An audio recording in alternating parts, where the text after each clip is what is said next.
This mod pack is pure evil. This has got to be the hardest mod pack I've played in my entire life. With raging snowstorms and freezing temperatures, this is pure hell. And Christ, if the cold won't get me, the psychotic bears and God knows what else will. Make sure you follow the journey and watch me suffer, and I'll see you in the next one. Day 1, I had the best spawn in the world, and just like any normal sane person, I made sure I ransacked the village like the little loot goblin I am, making sure I destroyed the village's economy beyond repair, as well as showing them who the alpha was. Afterwards, I saw a big boat that called me, like your mom did after I left a load in her. And again, I proceeded to go tip diving into the chests, and then had a 1v1 with a skeleton who couldn't match my Minecraft PvP skills. I also found another village, and yes, I also obliterated the economy, making sure that they knew I was their master and they were the peasants they were born to be.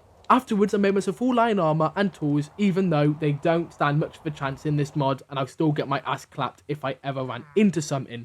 Afterwards, that was the end of the day, and I decided to go to sleep because I'm too much of a puff to go outside at night. Day 2 started off cold. My balls were shriveled up into my stomach and my shaft was frozen like an icicle.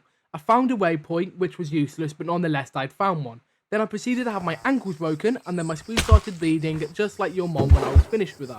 Eating normal foods doesn't regenerate health in this mod, so I knew the one food that could heal me was a gapple, so I proceeded to deforest the nearby wildlife to find an apple, which I used to make a gapple, and then me being Mr. Big Balls, I decided to go exploring as it turned night and ended up getting 360 no-scope by a skeleton who had obviously used cheat codes to headshot me.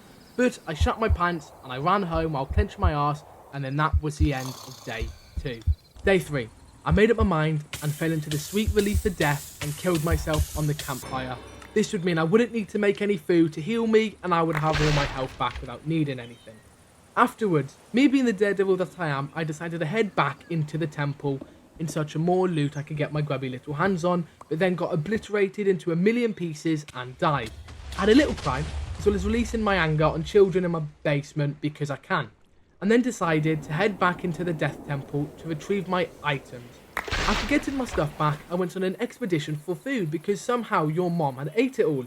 But then, I stumbled on a village and saw a mass gathering of peasants probably awaiting my arrival to worship me. After that, I grabbed some food, and that was the end of day 3. Day 4, I was determined to find a place to start building. As I was wandering through the plains, I encountered what seemed to be a dragon. I ran away immediately, hoping to God it didn't catch scent of my crusty boxers and followed me. As it turned night, I began to feel uneasy that the temperatures were dropping, I was freezing to death, and I didn't have a safe place to go.